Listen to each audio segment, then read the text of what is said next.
Lepo pozdravljeni, dragi dame in dragi gospodje, spoštovani gosti in pa predvsem člani Zavoda Y. Moje ime je Ajda Marič in kot članica Zavoda Y vas bom danes popeljala skozi dogodek Veliko nam imajo zapovedati, ki letos poteka namreč že kar četrtič. Na dogodku z veseljem prisluhnemo modrejšnjim in njihovim življenjskim izkušnjam tem nasvetom. Da ne bomo gledali samo nazaj v preteklost, bomo predstavili tudi pogled v prihodnost, kot jo vidimo mladi, generacija Y.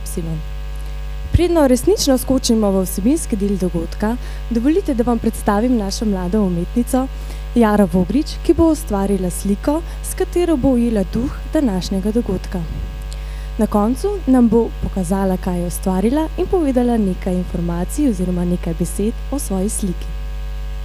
Za začetek pa poglejmo video oziroma napovednik slovenskega dokumentarca režiserke Urške Menart Nekoč je bila dežela pridnih, ki govori o neizkoriščenih potencialih Slovenije.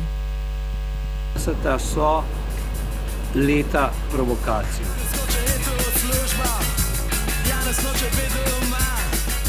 Titova moč je takrat začela pešati in to se je čutil. Enkrat se pojavijo neki otroci z rdečimi rumenimi lasmi, z irokezi. Vzdušje je bilo zelo napeto. Moram reči, da se ne morem znebiti vtisa, da spominjate na Hitlerjugend. Jugoslavija je razpadala, nihče ni vedel, kako bi ta razpad začel. Kdo pa je prvi začel samostojno? Vsem začel se je smučanje. Ker smo pridni, pa tako ne, ves denar gre v Beograd, pa tako, ampak to, kar pa damo za naše smučarje, to pa ne bo šlo nikamer, to bo pa pri nas ostalo. Ena izmed stvari je to, da je ta marketinška mašina ustvarila smučarje, smučarijo, Slovenca kot smučarja, Slovenca kot alpskega silaka, na drugi strani je pa tudi pravzaprav posredno ustvarila Slovenijo. Zdaj pa vsi!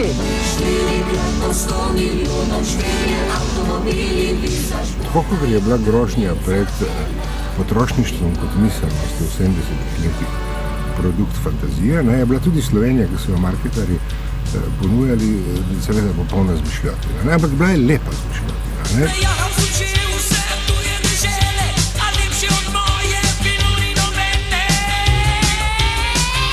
Problem države bo vedno problem, kako razmišljamo o državi in kakšno državo potrebujemo, kakšno državo si želimo.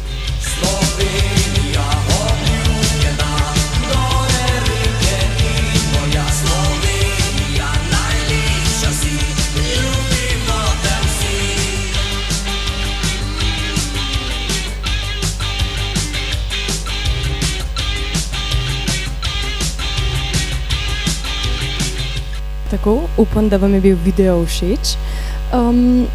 Predvsem pa mislim, da vam je ponudil tudi eno iztočnico in predvsem za razmišljanje o tem, od kje Slovenija prihaja in predvsem kam je namenjena. Več o pogledu Zavoda Y nam bo predstavila Petra Kocjan, direktorica Zavoda Y. Petra, prosim, izvoli. Drage članice in člani, podporniki in prijatelji Zavoda Y, spoštovani gostje, dame in gospodje. Dobrodošli že na 4. tradicionalnem večeru medgeneracijskega dialoga. Z nami so letos res zanimivi gostje in že se veselimo pogovora z njimi. Danes se bomo v luči medgeneracijskega dialoga posvetili vprašanju, kaj je bilo včeraj in kaj si želimo jutri. V Zavodu Y namreč veliko razmišljamo o preteklosti in tudi o prihodnosti, predvsem pa o tem, kaj lahko vsi skupaj naredimo za lepši jutri. Polepšali smo tudi našo spletno stran in upamo, da boste z veseljem brskali za novimi informacijami in vsebinami. Kot pa ste opazili že na registraciji, smo pričeli tudi z novim načinom obveščanja preko aplikacije ScanMe. Temu je namenjena tudi QR koda na vaših nalepkah. Na ta način bomo poskušali biti z vami še bolj v stiku. Več o aplikaciji pa boste po samem dogodku lahko zvedeli tudi pri ScanMe informatorki Poloni. Ko smo se pripravljali na letošnji dogodek Veliko nam imajo povedati, smo se strinjali, da radi slišimo življenjske nasvete, ki nam jih podajajo modrejši. Vendar se v luči krize kar preveč radi obračamo nazaj, v preteklost, na to, kaj si želimo jutri, v prihodnosti, pa pozabimo oziroma niti ne najdemo pravega odgovora.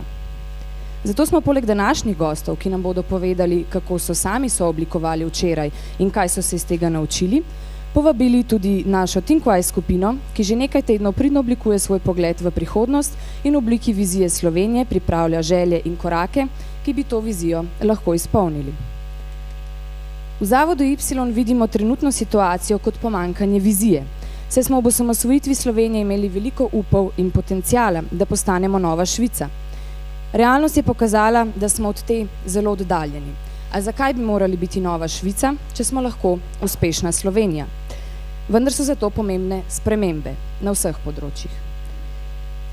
Kot vedno pa se sprememba začne pri nas samih.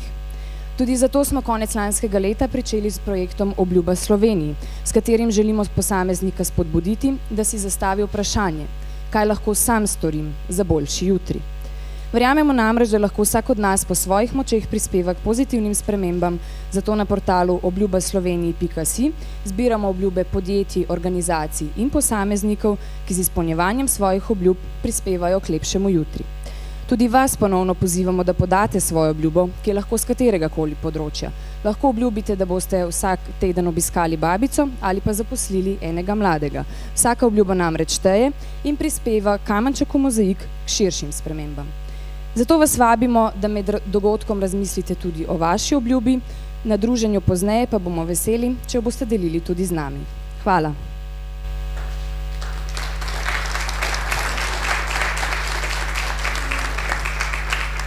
Hvala, Petra.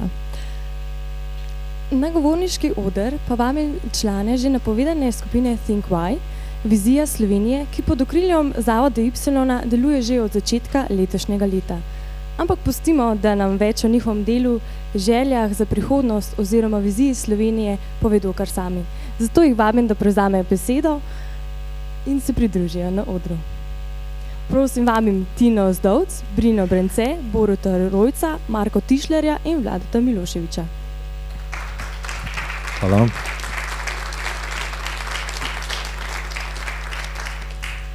Ja, lep pozdrav. Kot so že napovedali, mi smo skupina Thinkwise vizija Slovenije.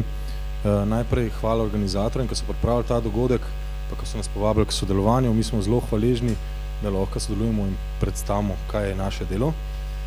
Zdaj, naša naloga kot Thinkwise skupine, ki bi se tujini mogoče rekli think tank, je pripraviti cilje, še bolj kot to pa načine, kako te cilje izpolniti za Slovenijo, da bi potem s pomočjo teh uresničenih ciljev lahko mogoče postali boljša država do leta 2020. Taka država, ki bo omogočila vsem državljankam in državljanom, da tudi oni lahko izpolnjujejo svoje cilje in da živijo človeka dostojno življenje.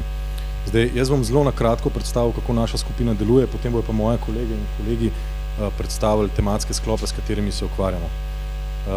Se pravi, mi, ko smo se prvič dobili na povabilo Žige Valpotiča, se pravi Zavoda Y, so nam rekli, dajte malo razmišljati, kaj bi Slovenija lahko naredila, kaj lahko naredimo, da bi bila Slovenija boljša država. Na začetku smo se dobivali ljudje z različnih sfer, z različnimi znanji, z različnimi pogledi, od različnih veroizpovedi in najprej smo vsi skupno točko imeli to, da smo nergali, kaj vse je narobe. Počasi smo šli naprej, naslednji korak je bil ta, da smo oblikovali neke predloge, teh je bilo več kot 60. Naslednji korak je bil ta, da smo te predloge združili v nekih 10 tematskih sklopov, več od teh tematskih sklopih o nekaterih bo pa povedali moji kolegi. Tako da bi zdaj kar njim predal besedo, mogoče Tina boš ti kar začela z enim od zelo pomembnih tematskih sklopov. Pozdravljeni, jaz sem Tina Zdovc. Vključila sem se v skupino, ki se je ukvarjala s turizmom. Tega smo prepoznali kot enega pomembnejših panog v Sloveniji, ki ima tudi potencial nadaljnega razvoja. Strinjali smo se s strategijo slovenskega turizma in sicer, da je pri razvoju turizma zelo pomemben trajnostni razvoj. Skupina je k temu dodala še en pomemben temelj, ki je odličnost. Turizem nosi v slovenski BDP kar 12% in k določenim prioritetam smo dodali mi še pomembno, da je potrebno ustvariti ponudbo za specifične skupine, ukrepiti morda zdraviliški in zdravstveni turizem in pa pojavila se je tudi ideja nova razvoja klimatskih zdravstvenih resortov. Pri razvoju dediščinskega turizma smo izpostavili težavo ohranjanja dediščine, ki bi se morda dala rešiti z javno-zasebnimi partnerstvi. Večje težave smo pa prepoznali predvsem v infrastrukturni povezanosti in pridobivanju investitorjev. To je okvir, zdaj na teh zadevah bomo konkretneje delali naprej, to je pa neka osnova, ki smo jo na tem področju prepoznali. Tako da kar predajam besedo. Lep pozdrav, moje ime je Marko Tišler. V sklopu Think Wise skupine sem se osredotočil na trajnostni razvoj oziroma, kot je v izven ekonomskih krogov bolj dovoljno razumljen, sonaravni razvoj. In sicer se svet, ne samo Slovenija, ampak svet sooča z novimi izzivi, ki so poleg naraščajočih cen in čedalje ostrejše tekme, tudi tekma za hrano, energente, surovine, vodo ter boj s podnebnimi spremembami. Izhodično stanje Slovenije za prihodnost pa ni prav rožnato. Imamo nizko stopnjo prehranske samooskrbe, smo na evropskem dnu po energetski in snovni učinkovitosti, prebivalstvo se stara, slovenske družine za osnovne življenjske potrebe, torej hrano, energijo in prevoz, pa namenijo čedalje večji delež družinskega proračuna. S temi problematikami se ukvarja tudi aktualna strategija razvoja Slovenija 2014-2020, ki vključuje tudi pridelavo kakovostne in varne hrane po dostopnih cenah in druge podobne predloge, je pa zelo malo konkretnega noter, zaradi tega bi samo izpostavili par problematik, ki smo jih identificirali in kaj predlagamo za njihovo reševanje. Prvo, Slovenija za domačo pridelavo ne pokriva svojih potreb po kmetijsko-živilskih proizvodih, stopnja samooskrbe pa je za živalske proizvode precej višja kot za rastlinske. Konkretno je problematika z oskrbe z žiti. V Sloveniji se kmetijska pridelava in prirejo ukvarja okrog 77 tisoč kmetijskih gospodarstv, njihov število pa z leti upada. Naravni pogoji za kmetovanje in zgodovinski razvoj agrarne strukture v Sloveniji ne omogočajo visoke produktivnosti in pa težava je, da je pozidavanje in spreminjanje namembnosti kmetijskih želišč z najboljšim pridelovalnim potencialom pravzaprav skozi večja problematika. Torej vse več zemljišč, ki so najbolj rodovitna, najbolj plodna, se uporablja za infrastrukturna dela. In še en statističen podatek. Leta 2008 je bila splošna stopnja prehranske samooskrbe le še okrog 50%, medtem ko je bila približno 30 let prej, 1970. leta, skoraj 70%. Torej trend je definitivno v upadu. Naši predlogi pa so, da se podpre in spodbuja razvoj urbane agrikulture in skupnostnih vrtov, torej s tem se zmanjšajo distribucijske poti, se pravi manj transporta in umilimo izgubo pridelkov zaradi naravnih ujm.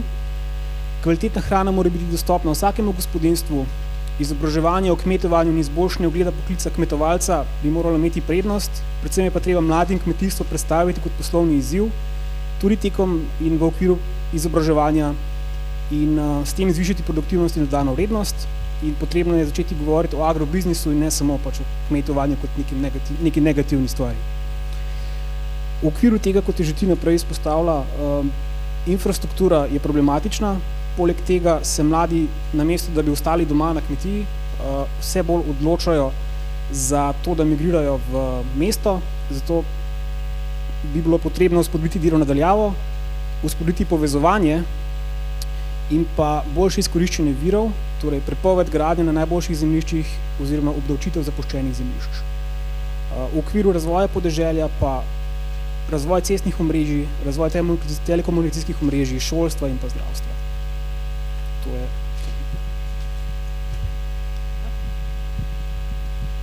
Moje ime je Brina Brence in sodelujem pri tematiki inšpekcije, davčnega nadzora in finančne transparentnosti.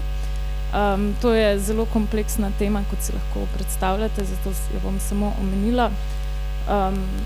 V bistvu, kot tudi pri večini tem smo ugotovili, da prva stvar, ki jo je treba na dolgi rok spremeniti, je neka splošna družbena zavednost, zavest, kako stvari funkcionirajo, ker brez poštenih, oziroma vsaj pošteno orientiranih posameznikov prebivalstva pač tudi inšpekcija ne more kot taka funkcionirati.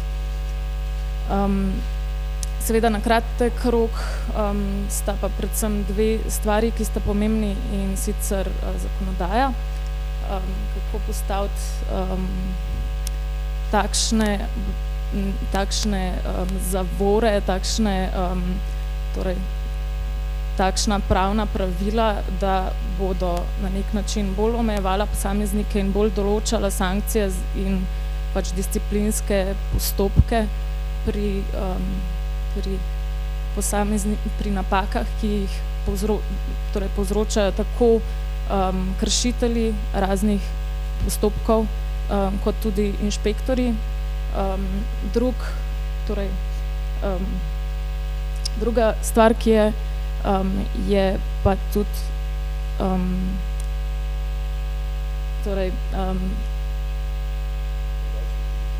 ja, pardon. Hvala.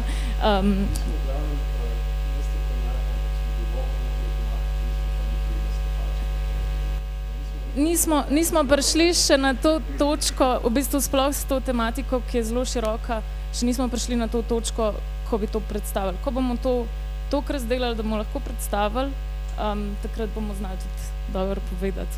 Bom jaz tudi znala kaj več povedati o tem. No. Tako da hvala, pa če ima kdorkoli kakšne informacije, ki bi jih lahko v zvezi s tem uporabili, se priporočamo.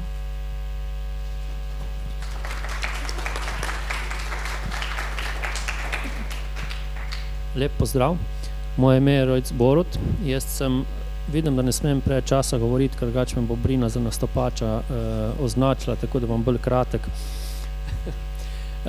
Moja vloga v tej skupini je predvsem na področju gospodarstva, in sicer v Zavodu Y smo si zastavili predvsem cilj, kako priti do tega, da bodo mladi dobili čim prej službo.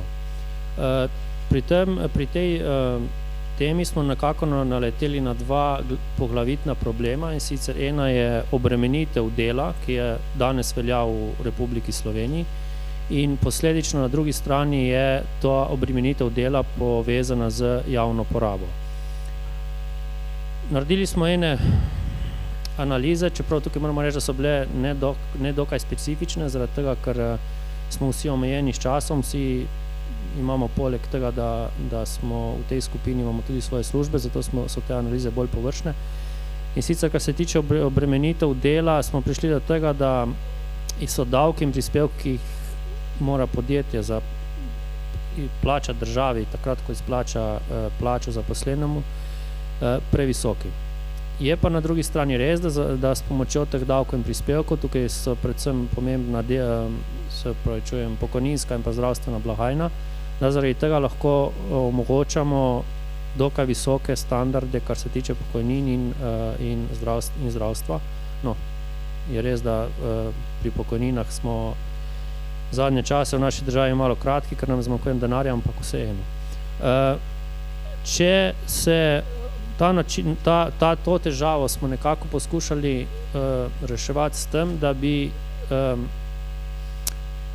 na začetku, da bi se zadolžili v smislu pokrivanja tega primanjkljaja, ki bi ga delodajalci oziroma tako, delodajalci ne bi tega denarja namenili državi, namenili bi ga razvoju, ker pa bi država pri tem dobila manj denarja, bi smo prišli na idejo, da bi se namesto za banke zadolžili za te davke in prispevke. Tukaj je treba povedati, da ta ideja še ni zadosti razdelana, ker ne vemo točno, koliko denarja bi to izpadlo, zato smo zaenkrat nismo še izdelali konkretnega predloga. Upam pa, da bomo danes tudi dobili kakšno idejo od naših starejših kolegov, ki nam bodo pomagali ta problem rešiti. Hvala lepa. Hvala, Borut. No, zdaj bi pa jaz sam še zaključil, mislim, da imamo še toliko časa, ful časa imamo, mi kažejo tukaj. Ja, rekel so, da smo lahko provokativni, pa bom jaz malo provokativen. Mi, kot vidite, mi nismo neki strokovnjaki, vsi smo se lotili tega zelo pač laično, naivno, ampak smo s časom v teh 3-4 mesecih zdaj ugotovili, da moramo pri razreševanju vseh problemov priti do enih konkretnih predlogov in ciljev in do konkretnih poti, kako se te cilje uresničiti. To pa pomeni, pa bom zdaj probal kar recimo skozi gradbeništvo povedati, ugotovili smo, da je ena grozna rdeča nit pri vseh težavah, ki jih imamo v Sloveniji, in to je birokracija. Ta birokracija nas zelo hromi, zraven tega pa tudi problemi z infrastrukturo in pa denarjem. Če povzamemo vse probleme, ki jih imamo, pa poskušamo iskati neke načine pa rešitev, da zadeve rešimo, prijemo do 4 stvari. Prva stvar, ki bi jo mogli rešiti, ko je že Brina Brence omenila, je ta mentaliteta ljudi, način dela, poštenost, integriteta, vse to, kar Zavod Y že skozi poudarja. Mi smo mladi, nas to skrbi, ni dovolj denarja, da bi se to pač nekam skrivali pa pometali pred prag. Vse mora priti na odprto, ampak da bi ta problem rešili, rabimo veliko časa. Se pravi, to je ena od stvari, ko bomo dolgoročno švali. Pol prejo pa do kratkoročnih rešitev. Kako dobiti denar in kje dobiti denar, to je tisto, kar nam manjka. Denar lahko dobimo tako, da šparamo doma, se pravi, da jemljemo denar od drugih programov, ampak mislimo, da je to nažalost najslabša rešitev. Se pravi, jemati denar in šparati tam, kjer je najtežje. Drugi način za dobiti denar je tuje investicije. Ne vem, če poznate, ampak mi pri reševanju naših tematik oziroma obravnavanju se povezujemo tudi z tujimi strokovnjaki, gledamo tuje dobre prakse in smo ugotovili, da mogoče bi bilo pa fajn več investitorjev potegniti v Slovenijo. Ne? Ampak zakaj do tega ne pride? Tudi tega najbrž ne veste, ko so delali analizo geografske Evrope pa Balkana, smo mi skoraj na zadnjem mestu po tem, koliko smo ugodni za delati biznis. Zakaj? Zato, ker pri nas smo totalno na zadnjem mestu, kar se tiče pravnih postopkov. Če pri nas nekdo sklene z nekom pogodbo, traja skoraj 1900 dni, da se minimalen pravni spor razreši. To pomeni, da že z pravnega postopka tu investitorji niso zelo dobro zaščiteni. Potem je tle problem pridobitnega dovoljenja, tle smo na predzadnjem mestu. Tle rabimo, mislim, da 970 dni je povprečje pri nas. Treba iti čez 11 postopkov, ki jih ureja 6 zakonov, 3 uredbe na različnih nivojih in če nekdo hoče porabiti nove varčne materiale, ki so energetsko učinkoviti in to ni napisano v vseh teh pač zakonih in uredbah, pride do težav. In pridemo do tega, da ko se poglabljamo v problem in če se tako kot Japonci, ki rešujejo probleme, 5krat vprašajo, zakaj pa to, pridemo do tega, da uradniki, ki delajo v javnih ustanovah, ki dobijo pač nek problem gradbeni in morajo odobriti neko dovoljenje, vidijo, da pač to po pravilih, ki so jih dobili, kako ne delajo, ne štima in vrnejo nazaj, ker imajo teh vlog ogromno, to traja lahko tudi do 90 dni pri posameznem koraku. In potem pride pač neka firma v Slovenijo ali pa investitor in reče, lejte, drago slovensko podjetje, lahko dobite ta ogromen posel, vaši prodajniki so dobro opravili vaše delo, ampak če ga želite dobiti, morate razširiti svoje proizvodne zmogljivosti. In potem, ko želi naša tovarna, karkoli že je, razširiti, recimo Perutnini Ptuj je bil to primer, razširiti svoje proizvodne zmogljivosti, ugotovi, da bo rabilo, 5 let in investitor se umakne. Na ta način izgubimo 1,5 milijarde vsako leto. Ko bomo mi končali s svojim delom, kar ne bo še tako hmal, bomo imeli zelo konkretne cilje pripravljene, konkretne predloge, katere zakone treba spremeniti, konkretne predloge, katere postopke treba spremeniti, koliko denarja se bo dobilo tega, koliko denarja se bo za to rabili in to so za nas konkretni predlogi. In še provokativna istočnica za naprej, strategija za razvoj Republike Slovenije je spisek želja. To je to. Hvala.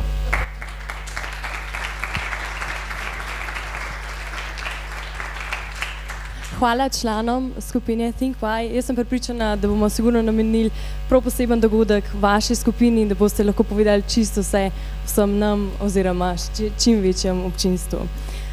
Zagotovo zanimiva vizija, predvsem za prihodnost in lahko si želimo, da vam iz te teorije predvsem uspe prenesti še v prakso.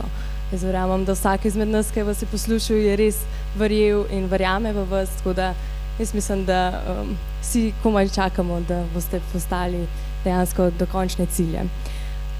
To pa ne bom preveč dolgo vezila. Bomo ta dogodek popestrili predvsem z glasbenim utrinkom in seveda, da malce razbremenimo našo levo hemisfero in se osredotočimo na desno. Zato vabim gospod Marino Horak, da naredi glasbeni uvod. Tako je. Vam niso povedali tega?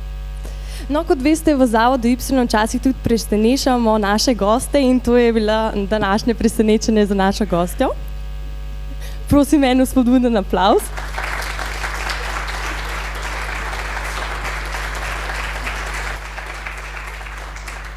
Seveda pa, hvala, da ne pozabimo omeniti še ustanove, ki nas spodbuja, pri tem to je ustanova Galus, ki skrbi za našo desno hemisfero. Zdaj pa prosim našo gostjo za...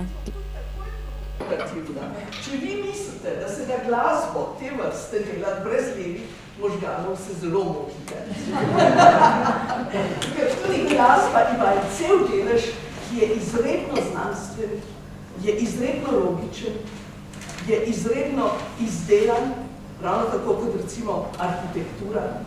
Seveda po drugi strani imate pa prav, je tudi treba upoštevati druge elemente za to, da se res lahko predamo temu neverjetnemu jeziku, ki ne rabi besed, ampak mu je dovolj, da se posluši zvokov, ki so drugače organizirani kot naše besede.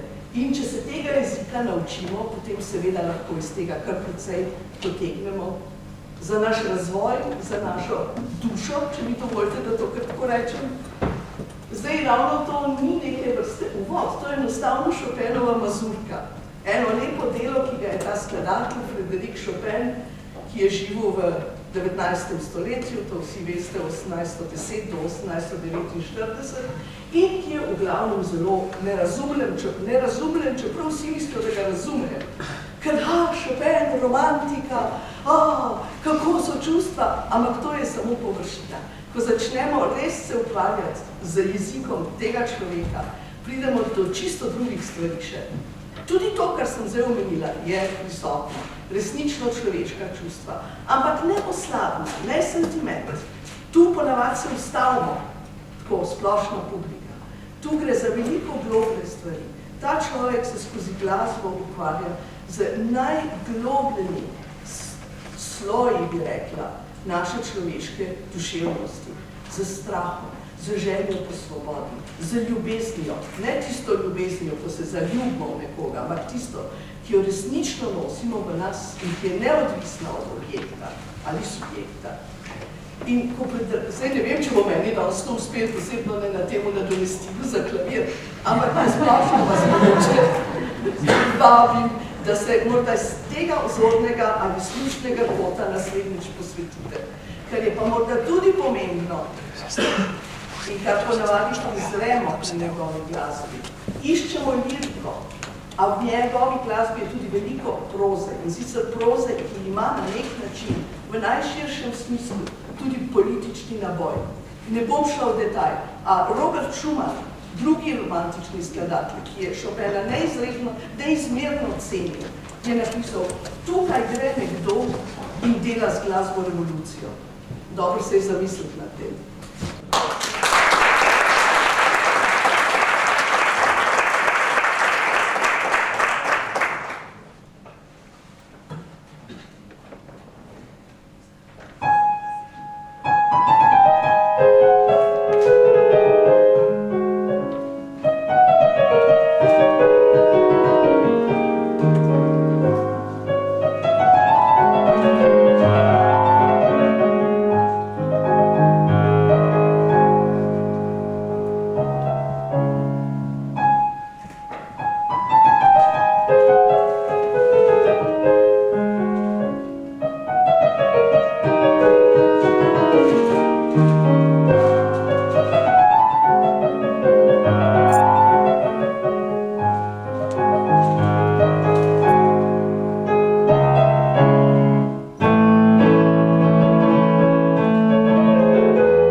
Hvala, gospa Horak, za ta čudovit prispevek.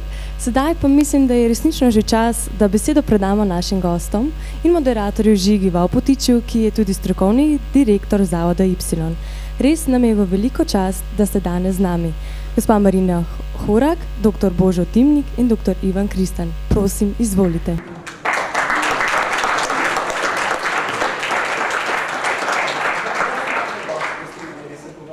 En lep pozdrav še v mojem imenu, predvsem res imenitnim gostom. Jaz mislim, da so veliki ljudje in po svoje revolucionarji na vseh poteh, ki so jih v življenju hodili, kjer hodijo in kjer mislim, da jih še bodo hodili. Upam si za vse tri reči, da niso rekli zadnje besede, da je njihova modrost izjemna in da prepletajo tri zelo različna področja, kar bo gotovo bogatilo to okroglo mizo. Čeprav smo gospo Marino Horak morda spoznali, pa je tako izjemna, da si upam trditi, da odkar sva pila skupaj čaj, da bom rabil še veliko trenutkov skupnih, da bom rekel, da lahko gospo poznam, pa smo takole v njej zapisali. Gospa Marina Horak sodi med legende mednarodnega glasbenega življenja 20. stoletja. Violinist slavni jo je označil za toplo in šarmantno osebo, ki bi pomenila pridobitev za glasbeno življenje vsake sredine, kar smo mi lahko nakratko že spoznali.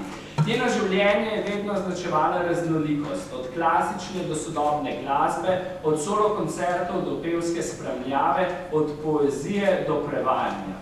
Za Komisijo Evropske skupnosti je v 80 letih raziskala in napisala obširno poročilo o situaciji mladih glasbenikov v Evropi. In kot Keyboard One je sodelovala tudi v musiclu v Chicago na odru celjskega mestnega gledališča, znana pa je seveda tudi po svoji dobrodelnosti. V sklopu svojega delovanja je živela, ustvarjala in nastopala po vsem svetu, zato prejela številne nagrade na področju umetniških dosežkov, nagrade na mednarodnih tekmovanjih in pohvale svojih kolegov. Živeli ste v večjih državah, o tem bova kasneje gotovo še govorila. Danes pa ste docentka na Akademiji za glasbo. Izredna profesorica. Celo izredna profesorica. Sem pozabila popraviti. Tako piše, tako da izredna profesorica in ob tem napredovanju čestitam na Akademiji za glasbo, še vedno pa seveda koncentrira doma in v tujini. In kar je mene presenetilo v zadnjem najnem pogovoru, vaš predmet na Akademiji se imenuje dimenzije izvajanja, ampak o tem bomo malo kasneje. Z nami je seveda tudi dr. Božo Dimnik, ki ga poznamo morda kot lobista. To je tista oznaka, ki vas največkrat spremlja. Rojeni ste bili v Beogradu, vendar je leta 1962 zaradi politične neprimernosti odšel v tujino, kjer je ustanovil in vodil več gospodarskih podjetij zaradi svoje medicinske izobrazbe, predvsem na področju mediko-inženiringa. Dejaven je tudi na športnem področju, kjer se intenzivno ukvarja s tekmovanjem v ribiških suhih disciplinah. In čeprav tega niso napisali, vem, da tam srečujete izjemno zanimive ljudi.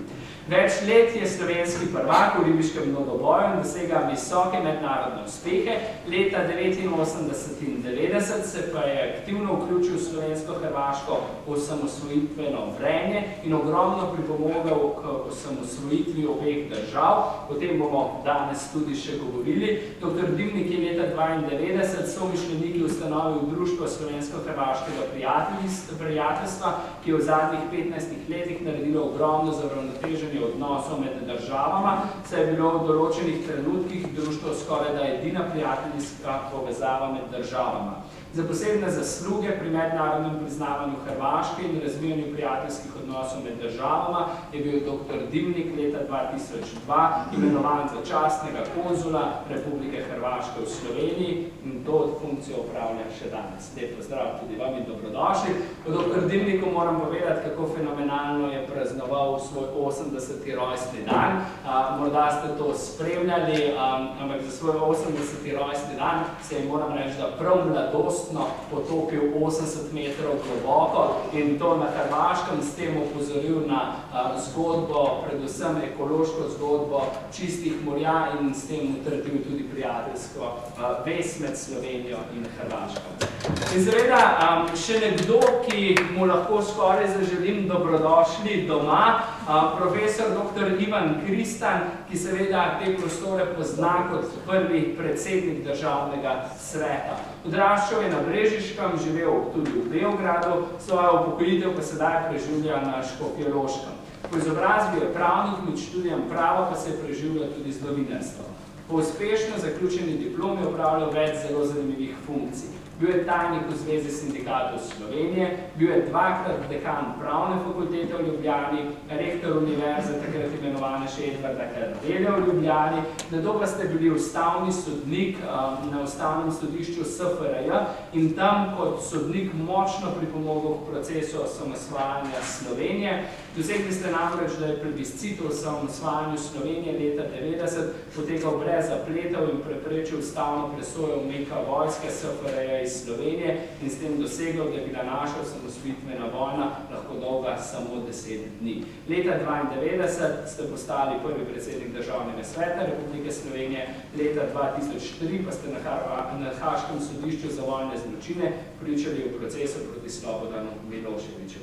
Jaz mislim, da je to ena taka zanimiva, legendarna pot. Seveda pa je pomembno tudi to, da vas je univerza imenovala za častnega profesorja. Jaz sem moram reči, da res vesel, da so vsi trije z nami. Vsi trije ste res pisali imenitno zgodbo preteklosti, pomembno prispevali k osamosvojitvi Slovenije. Gotovo tudi vi, gospa, preko glasbe, preko teh impulzov. In zdaj, če začnem z enim vprašanjem, nekaj istočnic imam, pa potem raje videl, da to poteka kot ena taka zanimiva debata. Če probamo vleči to vzporednico, in gospodje se bomo strinjali, da damo dami prednost, in primerjate to mladost danes z vašo mladostjo. Lahko vlečemo kakšne vzporednice, pa mikrofon na zeleno tipko prežgemo in se slišimo. Torej, mene najprej sprašujem. Absolutno. To je pravzaprav vprašanje, s katerim se nisem zelo veliko ukvarjala, razen v detajlih. Jasno, da je odločitev v čas. Mi smo v našo hišo tudi prvi telefon, ko smo le stara 11 let. In to je bil tist, ker pa ni treba bilo na fitness, ker če si ga dvakrat na dan, tudi si drugo fitness. Nič ni bilo teh stvari, ki so danes na razpolago. Nam vsem seveda, ne samo mladini. In jaz mislim, da to že samo po sebi, če to izpostavljam, je zelo velika razlika. Marsikaj nismo vedeli, marsikaj je bilo zakrito. Tudi prav do takrat, ko smo šli v tujino, pa sem bila mogoče še neprivilegiranci, ker smo zaradi tragike po vojni, ker so vso mojo družino izgnali in sorodnike v Avstriji, Švici in Nemčiji, in smo včasih lahko odpotovali k njim. Ampak danes je pot v tujino, torej ne gre za tujino kot tako, ampak gre za to, da se napajamo in da vdihujemo ob drugačnosti. Še zmeraj je treba reči, v Evropi je ogromno drugačnosti, smo si zelo različni in hvala Bogu, da je tako. Ampak takrat je bilo seveda vendarle potovanja so bila veliko manj dostopna, kot pa danes. Seveda to, da so danes tako dostopne, spet po svoji strani prinaša neko globalizacijo, ki morda zabriše v mladi generaciji določene razlike, ampak niti ne, če tako to čisto konkretno povežem s tem, kaj srečujem, kadar poučujem tudi v drugih državah, s kakšnimi tečaji, je še zmeri zelo veliko razlik v mentaliteti, osnovni kolektivni mentaliteti narodov.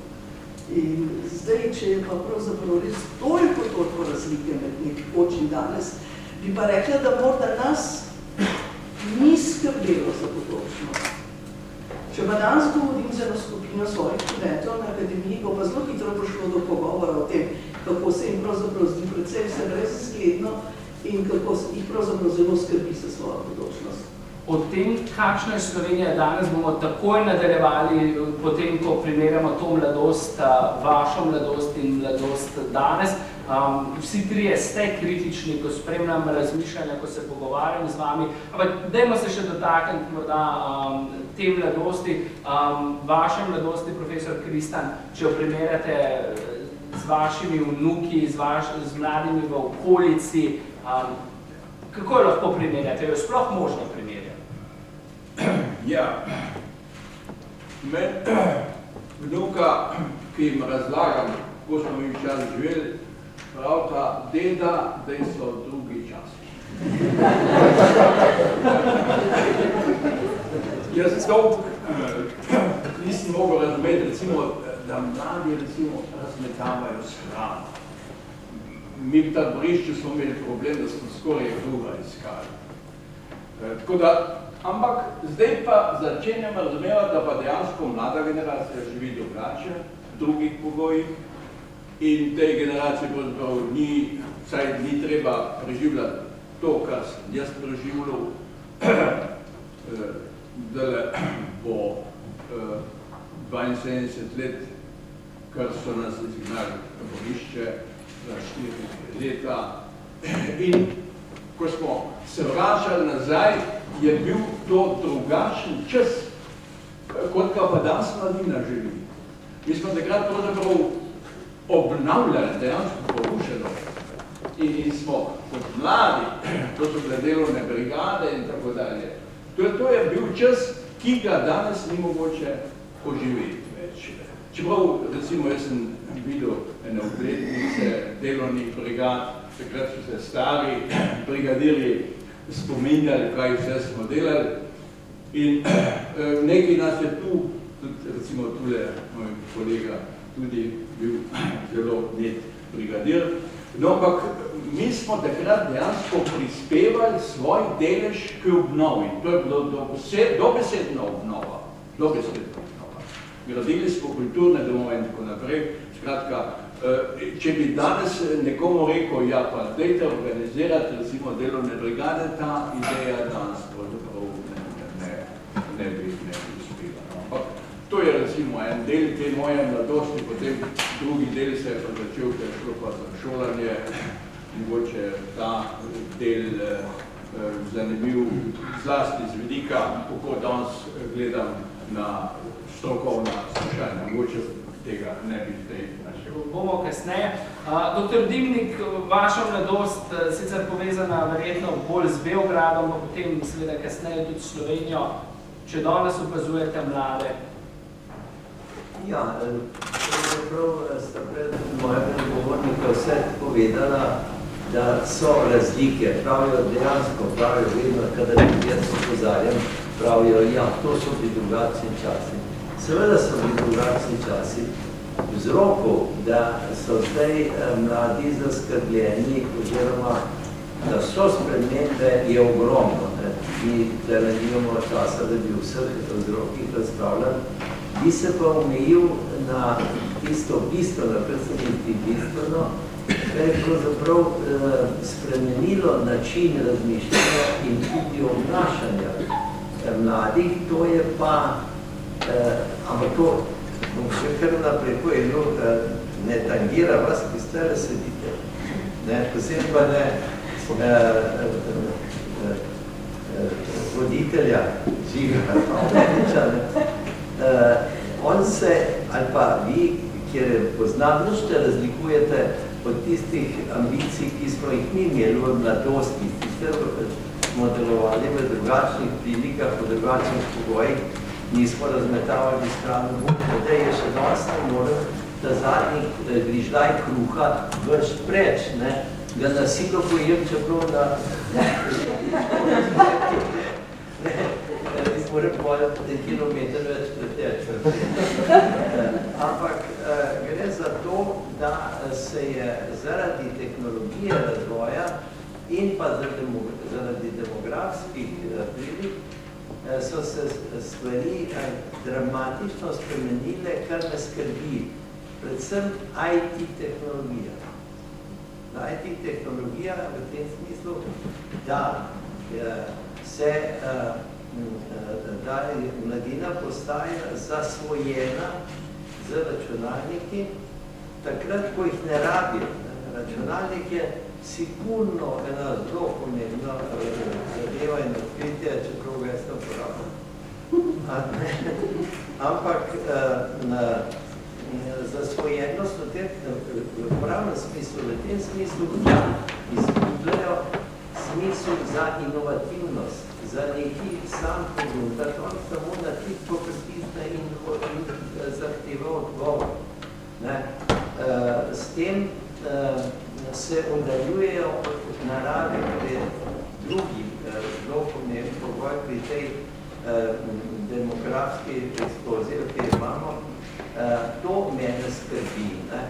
Ta nezainteresiranost, ki smo, če se jaz primerjam, recimo, da smo mi, ko sem še skakal v planici, smo šli recimo na tečaj pri 20 podnično in smo spali v Seniku in smo še v polnoči, ko smo smuče glajstali, smo šli potem v mraz v spodnicah poskusiti, kako to gre. To niso bili drugi časi, to so bili časi, ki so nas utrjevali, in tega danes več ni. Čeprav bi morali ravno zdaj mladina se utrjevati, zaradi tega, ker res prihajajo zaradi demografske eksplozije, prihajajo težki časi, ker nas je zmeram več, hrane je zmeram manj, mi pa zmeram bolj neučinkovito ravnamo z vodo in z dobrinami, ki nam jih okolje prinaša. To je problem, ki ga jaz zdaj vidim, in v odnosu spremembe med nami in vami, to se pravi našo generacijo. Morda je včasih v takih predavanjih zelo fajn povedati, ker so zanimivo zadevo, zgodbo. Jaz sem pelil nekoga, enega mladega, 18 let starega, ne bom imena povedal, na Aljasko, na ribolov. Me je nekdo prosil, da je vzem ga sabo počne. Jaz, ko sem bil v njegovih letih, ali pa še mlajši, sem komi čakal, to je bila za mene največja nagrada, če sem lahko z očetom šel na ribolov, ki mi je bil pač mentor in tako. No, in tega sem pa jaz pelil, torej v najlepše okolje. Bilo je ogromno rib, ogromno rib.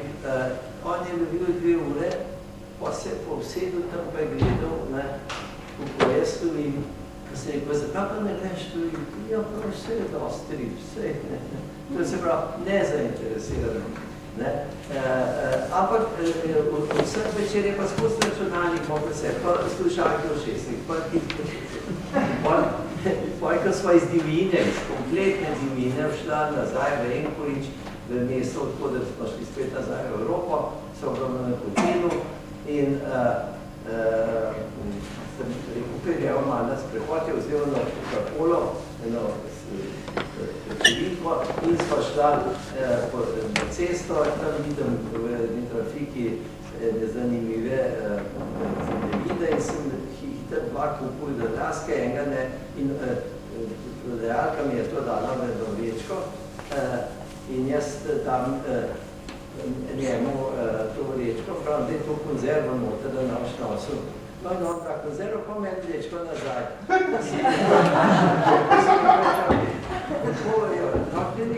Jo pravzaprav pa sem jaz tok star, ker ti sem jaz kufe nosil vsem, starejši, je rekel, jaz bil pa proklet naiven. Jaz predlagam,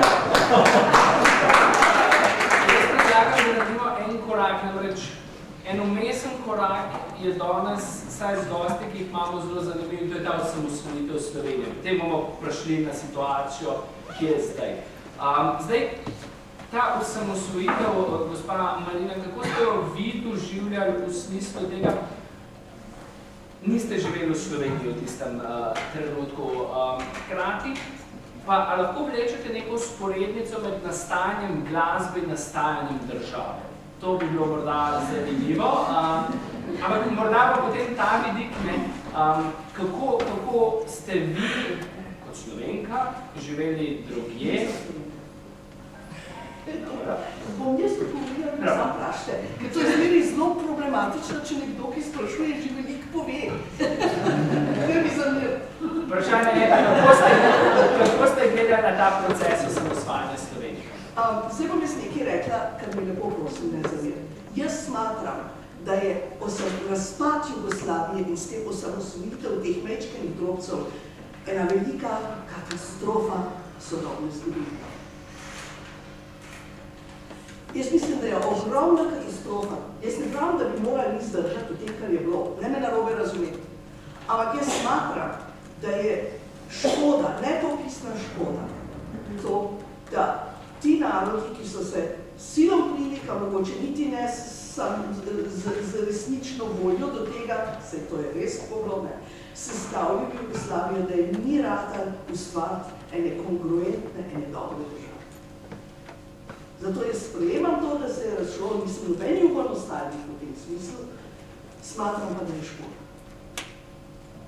Zdaj, kako sem tiste točno momente doživljala, ko se je to dogaja, zelo emocionalno seveda, bila sem udaljena, tudi nobene družine v Sloveniji, hišo sem imela popolno beguncev, ker so se določeni ljudi v Sloveniji znašli v situaciji, posebno z majhnimi otroci, ki jih je bilo strah in so pošli za tisti najtežji čas.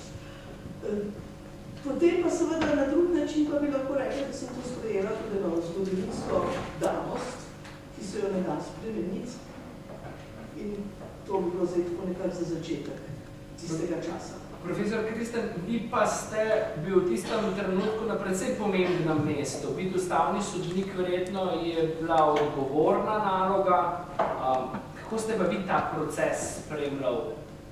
Ja, zdaj, glede osamosvojitve, moram reči, za mene je eno nedvomno dokazano dejstvo ali pa resnica, da te osamosvojitve 91. leta ne bi bilo mednarodne borbe 1945, torej brez te zmagovite narodne borbe. Mi smo takrat pravzaprav v Kočevju postavili temelje slovenske države. Na Kočevskem dvoru. To je bil tisti nukleus, ki se je potem razvijal in krepil, in v okviru bivše Jugoslavije je Slovenija potem krepila svojo suverenost. In je v bistvu takrat federacija funkcionirala kot res ena združba enakopravnih republik. To je bil proces, ki je nekje trajal potem tam do 89. leta, ko je pa Srbija, tu na čelu z Miloševićem, pravzaprav pa začela rušiti ta koncept federacije. Moram reči, jaz se zelo veliko se ukvarjal s federalizmom. In za mene je federalizem eno zelo pozitivno načelo za sodelovanje med državami in jaz analiziral primerjo federacije in po mojem je ta koncept federacije, ki je bil na podlagi ustave 74. leta, je pravzaprav nekako najmodernejši ali, če rečemo, najbolj prijazen do članic federacije. Mi smo takrat bili dejansko, nekaj smo pomenili federacijo. Smo imeli državo, ustavo, skratka, vse smo imeli. Zdajle pa Evropska unija dela z nami, kot da nismo niti krajevna skupnost. Mislim, mi dejansko, se mi zdi, to kritiziram jaz, mislim, premalo je nekega samospoštovanja pri naših Zdaj sem tudi nekaj pisal, mogoče boste nekaj rekli, ampak skratka, to je bil ta proces temelji naše državnosti v Kočevju 43. leta, potem osamosvajanje v okviru Jugoslavije in krepitev državnosti, no in potem pač razdružitev leta 91, kjer je bila takrat različno ocenjena in jaz poznam tudi ta stališča in kar se mene tiče, je takrat pravzaprav bil problem, ali so bili idealni pogoji za tisti razhod, ali niso bili. Mi smo potem doživeli katastrofo, za razliko recimo od Češko-Slovaške, kjer te katastrofe ni bilo, so se normalno razšli in tudi Sovjetska zveza se je normalno šla. No, naša federacija je pa krvav razhod imela, no. Ampak osamosvojitev potem pa seveda je pa bila druga zgodba. In tu sem jaz kot ustavni pravnik oživljal ta proces osamosvojitve v Beogradu, ker je bilo treba pravzaprav takrat najprej postaviti to izhodiščno odločitev za osamosvojitev, To je bil plebiscit 91. leta in jaz zdaj, ko obravnavam recimo referendum, ne, in zgodbe o referendumu, ko nekateri pravzaprav, ja, pa kaki kvorum, pa kaj zahtevate kvoruma, ne rabimo kvoruma. Na plebiscitu je bila udeležba 90% volivcev. 90%. 88% tega tako naprej je glasovalo za osamosvojitev. Zdaj pa, ko pa zahtevaš, da bi na recimo referendum, ko se odloča o zakonu, da se zakon zgodi, pravi, ja pa se jim ni treba zahtevati, lahko 3 pridejo. Če sta 2 za, 1 proti, je to svarno. Skratka, ta preko demokratični princip pri nas preko šepa, in tu je za mene kot ustavnega pravnika eden od resnih problemov sedanje ureditve. Tudi, in jaz sem takrat, če ste omenil v ustavnem sodišču dejansko, ampak sem bil pravi čas na pravem mestu in kot ustavni pravnik sem lahko to naredil. Jaz sem takrat imel, slučajno sem bil po vrstnem redu v sodišču sodnik poročevalec za zakon o plebiscitu. Zvezdno predsedstvo je napadlo zakon o plebiscitu pred ustavnim sodiščem s trditvijo, da je protiustavn in teza je bila pač, vi se boste odcepili, to bo pomeni kršitev ustave glede državne meje. No, in zahteva je bila, da mora sodišče sprejeti tako zvano začasno odredbo. To pomeni, da se ustavijo vsa dejanja. No, jaz sem kot poročevalec, pravzaprav pa stvar izpedel tako, da sem preprečil začasno odredbo. Mi smo imeli sejo ustavnega sodišča 3 dni pred referendumom. In če bi se takrat, če bi ustavno sodišče takrat sprejelo začasno odredbo, bi seveda se beograjski jasnovi postavili pravzaprav na noge in rekli, ne smete in kaj s tem, lahko bi se, kdo se spomnil, poslati vojsko in tako naprej, no, čeprav mogoče ne. Skratka, to je bil formalni postopek, ki sem ga jaz na pravem mestu, v pravem času obvladal. No, in še pozneje se je ta zgodba, da je bilo treba potrditi, ponavljala, jaz sem imel še več preko teh dogodkov. Nazadnje, kot ste omenil, je bil ta sklep predsedstva Jugoslavije o umiku armade, jugoslovanske armade iz Slovenije. To je bila zadnja stvar, kjer sem jaz v bistvu sodeloval v Beogradu in kjer sem uspel uveljaviti eno pomembno odločitev. Predsedstvo Jugoslavije je v tistih situacijah, ki so bile, to je bil pa takrat kritičen čas po Brionski deklaraciji, se je dogovorilo in tu se mi zdi, da je imel precej pomembno vlogo predsednik tega zveznega predsedstva Trnovšek, je sprejelo to realno odločitev. Dilema je bila, ali v Slovenijo poslati kompletno vojsko, da lahko vodi armada vojno, ali pa umakniti te dele nekompletne armade iz Slovenije. In v tej dilemi se je predsedstvo odločilo, da umakne te dele armade iz Slovenije.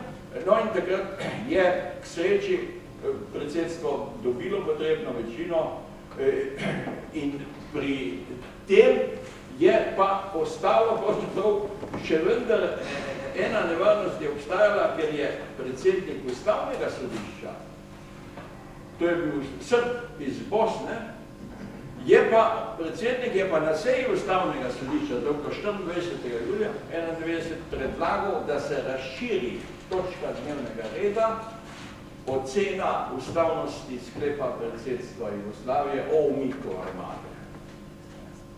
In jaz sem takrat, imeli smo takrat 2 dni, smo imeli sejo in sem dosegel to, da predsedstvo pravzaprav te točke potem ni realiziralo v tem smislu, da bi odločilo, da začne postopek o tem sklepu, ker to bi bil znak pravzaprav za jastrebe v Beogradu in če bi ustavno sodišče sprejelo sklep umik armade je protiustavn, se mi zdi, da bi tu bila nevarnost za samostojnost Slovenije. No, tako da In takrat sem dosegel tudi ta sklep, sem se moral konzultirati med sejo s predsednikom Kučanom.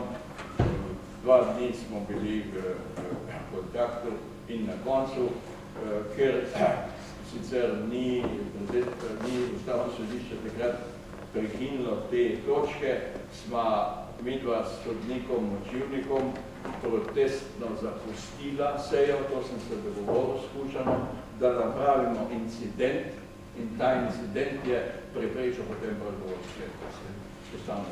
Gospod Marina, imate vi kratek komentar, ali da vam besedo še gospodu Dimniku, ker... Ne, jaz samo zelo poziv. Odlično.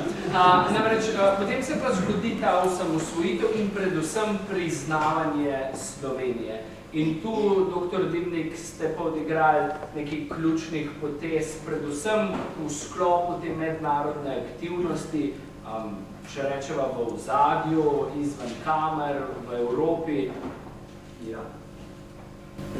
No, v zgodovini smo veliko slišali, da je zelo težko oponirati takemu sogovorniku, ki je dr. Kristen. Jaz nisem bil nikdar politik, doživel sem pa vse. Od partizanov do domobrancev, do tega, oziroma brati povedal, da ne bi bil napačno razumljen, ker moram imeti malo zgodovino. Partizanstvo je bilo sigurno največji dogodek, ali pa najsvetlejši dogodek v slovenski zgodovini. Ne pa komunizem. To moram povedati. Mene so iz šole ven vrli. To vam vratim povedati. Šole sem imel vrli leta 42, zato ker so pri meni najdel slovenskega poročevalca. In smo po zidovi takrat mularija pisali OF, pa ne vem kaj so vse. In so me ven vrli pa pretepe, ker nisem hotel peti domobranske pesmi. Te isti sošolci so me potem leta 48 vrgli iz gimnazije, ker so mojega očeta obsodili po nedolžnem za 12 let zapora, komunisti. In so nam vse pobrali, vse smo zgubili. Zato jaz pravim, še danes, partizanstvo je bilo največje dejanje slovenskega naroda proti okupatorju. Komunizem in pa partija pa največje zlo tega naroda. Največje zlo. Čeprav pravim, delal sem, da po Rankoviću in potem, ko so se umirjale, je bila Jugoslavija ena zelo urejena država. Jaz sem veliko svetovno in je bila to ena država, kjer si imel, ker si z jugoslovanskim potnim listom lahko šel več držav kot pa Američan. To so bila dejstva, ampak narodi niso bili med sabo zadovoljni. Niso. To pa jaz lahko najbolj vseh potrdim zaradi tega, ker sem se, ko sem začel študije, odšel praktično v svet in sem bil praktično 30 let po svetu, po vseh kontinentih. In sem se srečaval z našimi emigranti, z določenimi skupinami ljudi, ki so imeli izredno integriteto, izredno sposobni ljudje. Mi, Jugoslovani, nasploh, vsi narodi balkanski, smo za moje pojme najbolj inteligentnih narodov, če ne najbolj inteligentni na svetu. No in v bistvu je bilo to sobivanje po eni strani skoraj nemogoče. To smo ugotovili, ko se je začelo to urejanje osamosvajanja, res pa je to sprožil Milošević. Milošević je sprožil podržaj v državi, ki je bil nevzdržen. In jaz sem na vseh kontinentih, od Nove Zelandije do Amerike, srečaval ljudi, predvsem Hrvate, ki so bili na določenih položajih. Jaz sem tam srečal tudi Banda Ksuška, vse te kasnejše funkcionarje. In v tistem vrenju, ko smo se pravzaprav vsi borili, oziroma predvsem Slovenci pa Hrvati, proti Miloševiću in njegovim tezam, in je prišlo do tega vrenja, v katerem, če nekdo pravi, ker mi dosti sprašuje, kdo je bil najbolj zaslužen za osamosvojitev, vsi Slovenci. Z plebiscitom in vsi, ki smo se takrat uprli, torej, to je bil pravzaprav res plebiscitarno dejanje in tukaj čez Cankarjevem domu smo ustanovili junija 1991 slovenski kongres, oziroma ne 1990, slovenski kongres, kjer jaz sem bil med ustanovitelji in vam moram povedati, kakšno vzdušje je to bilo, kakšno neverjetno vzdušje, kakšno potencijali so bili, so bili iz celega sveta Slovenci. Samo recimo, jaz sem potem, ko smo ustanovili prvo konferenco slovenskega kongresa v Švici, kjer smo ga sprejeli predsednik. So bili recimo, smo odkrili, da je v Švici 25,000 Slovencev, med njimi bilo 100 uglednih zdravnikov, 2 mož in žena, oba izvršna direktorja Brown Bowerija in tako naprej, samo to par podatkov. In to je bilo res velika stvar, ki jo pa mi nismo potem izkoristili. Mi nobenemu od teh, ki so nam takrat hočeli pomagati, nismo rekli hvala, pustili smo jih, da so učili, da so se razšli po svetu. Mi nobenih koristi od teh nimamo. Veste, koliko bi zdaj teh ljudi prišlo nazaj in nam pomagali pri tej gospodarski krizi, ki ima zdaj. Ampak mi smo takrat zanemarili. Ampak dajva kakšno zgodbo, namreč jaz vem, da ste vi bil papežem, dovedno vplival tam, Helšerjev. To je priznanje, priznanje Slovenije. Moram reči, da sem bil pač v tej priliki, da sem imel res pomembno vlogo, oziroma znal sem kanalizirati, organizirati vse moje zveze, ribiške predvsem, da...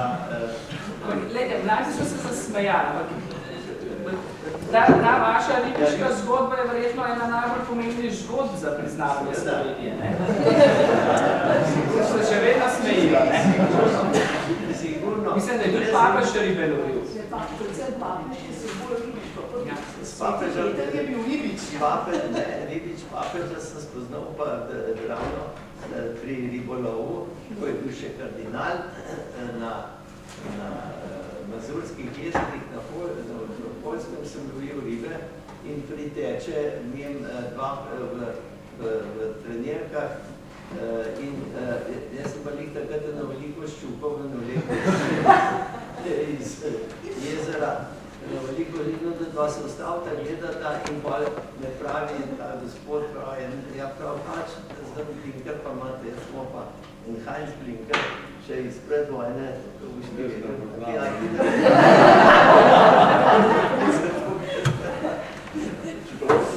Ja. No, in to je, in jaz sem pokazal, da to prestivko in pravi, ja, a imate še kakšno, sem rekel, nimam, ampak bom pa jutri, še boste še kaj tlele. In to je bil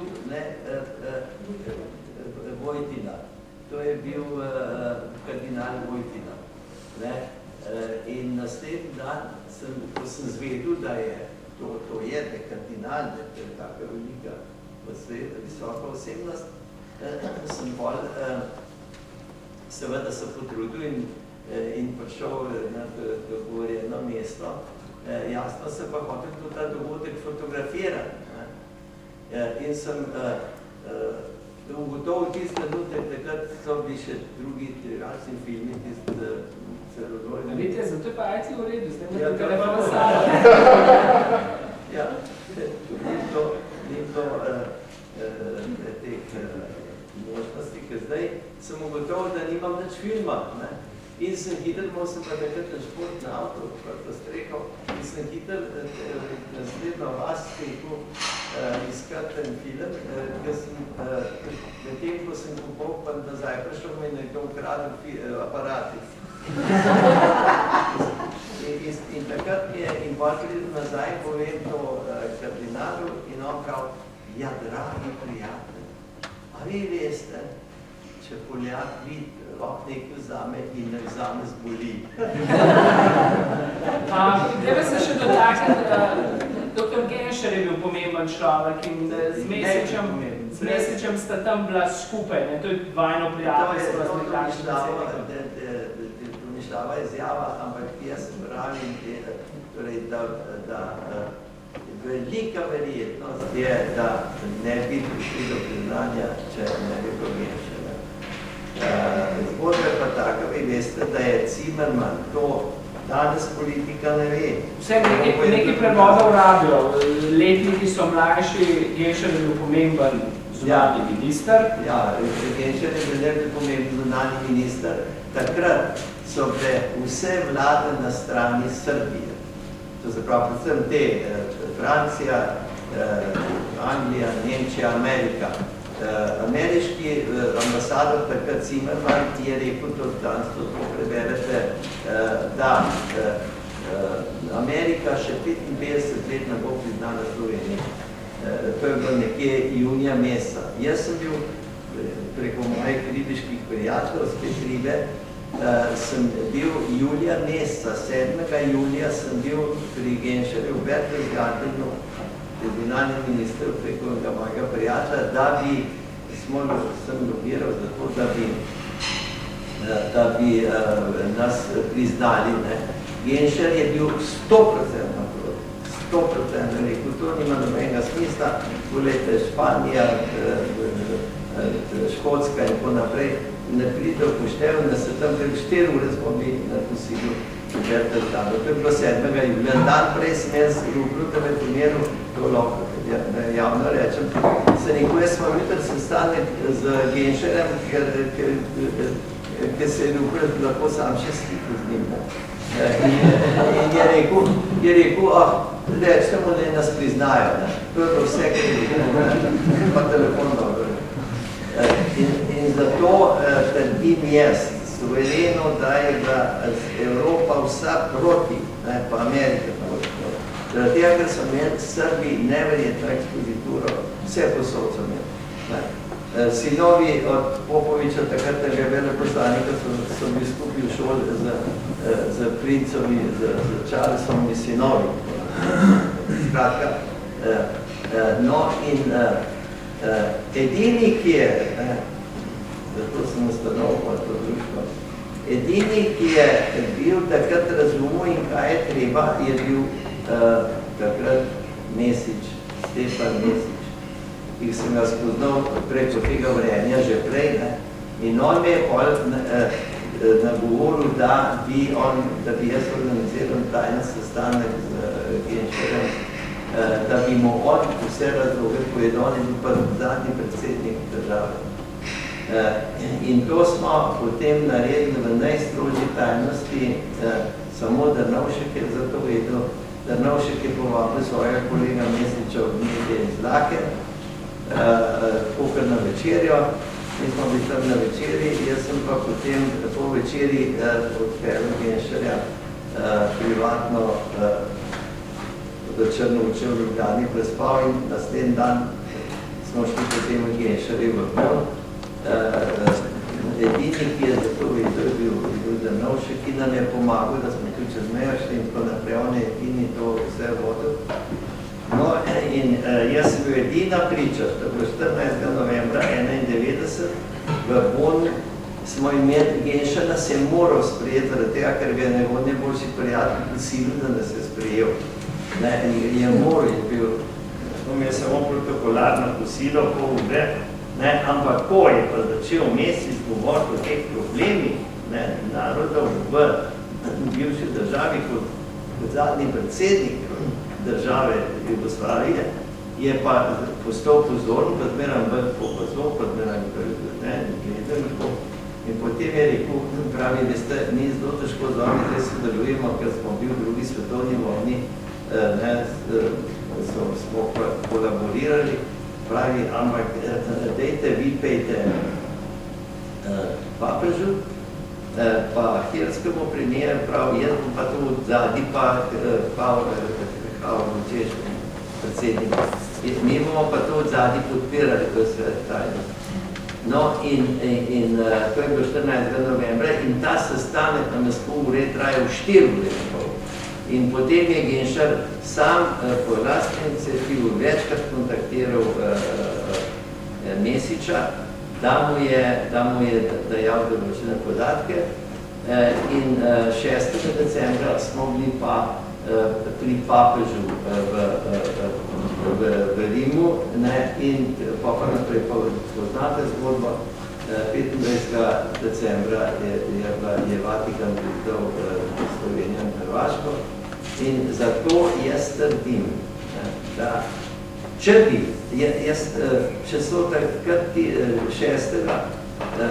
decembra 91, ko smo bili pri papežu, če bi takrat Beograd vedel, kaj se počne z njihovim hrbtom, oni so bili prepričani v svoje povezave, v svoj prav in so nas lepo pustili, da smo delali to, kar smo. Če bi pa oni dejansko 50% od tega vedeli, kaj se dogaja, bi oni že znali to blokirati od krvine. In to je to naši mladi in stari ne vedo ali pa nočejo vedeti. To pa je dokaz, da so lansko leto povabili Genšarja, so povabili za 20-letnico osamosvojitve, so ga povabili junija meseca lansko leto, da je prišel na državni obisk. Ko je bil junija meseca pred 20 leti absolutno proti, on je bil proti takrat. Mi smo ga povabili v Zagreb ob 10-letnici 15. januarja 2002. Naši so ga pa povabili, čeprav sem jih jaz opozoril na to, pa so ga povabili junija, ko je bil proti 20 let. To je prava zgodovina. Odlično. Zdaj pa iz teh preteklih časov, oba mislim, da imate nekaj na to še zapovedati, ampak potem se bomo sprehodili v sedanjost, še prej pogledali v publiko in potem počas, čeprav mi vas lahko poslušali cel večer, zaključili to debato. Ampak oba imata nekaj besed še glede. Čisto samo kratko, ker sem jaz pač to prej omenila. Jaz mislim, da v moji malenkosti, ker razen da sama razmišljam, nisem s politiko imela zveze, pa to, da je moj oče bil v politiki na svoje življenje, izgubo leta 44, pa ne pa komunistika, ampak nekaj druge. A se vam ne zdi, da so taki dosti inteligentni politiki, ali Genšar, kot ste rekel, da jih je bilo veliko, morda iz istega impulza, kot sem ga jaz prej omenila, bili proti. Res, ker niso poznati internih zadev, ki so jim jih bolj razložili. Tako da tukaj jaz mislim, da je ta emocionalnost slovenska, so bili proti, pa je ta proti unmu, pa proti temu, pa je ta črn problem. Jaz mislim, da moramo s tem zaključiti. To nas nazaj drži. Stalno se vračamo na ene trapaste pozicije, ki so zdavni že za nami, kot je rekel gospod Duhovnik včeraj predstaviti. Vsi smo nori v Sloveniji, mi se moramo pomiriti in smo nori od emocij. In seveda, kakor je potem to izpadlo pozitivno za to, kar si večina ljudi želi, imamo Slovenijo, ampak po moje tudi zato tako nestabilna cela zadeva, ker je bil ta impuls 90% prisotnosti na prvem tem plebiscitu je bil emocionalen. Emocija je pa nekaj, kar je labilno, kar ni trdno zasidrano v enem resničnem razumevanju. In zato imamo danes toliko težav. Tudi s referendumi, pa z malo udeležbo in z vsem ostalim. Vse, kar je preveč emocij. Ja, tu se mi zdi, dobro, to so te interesantne osebne zgodbe in ta srečanja, jaz sem jih tudi imel, tudi v Beogradu, moram reči, sem se srečal s temi ambasadorji, Zimmermann in tako naprej. Velikrat sem bil pri njem, nemški ambasador, zelo dobro prijatelj, sem bila.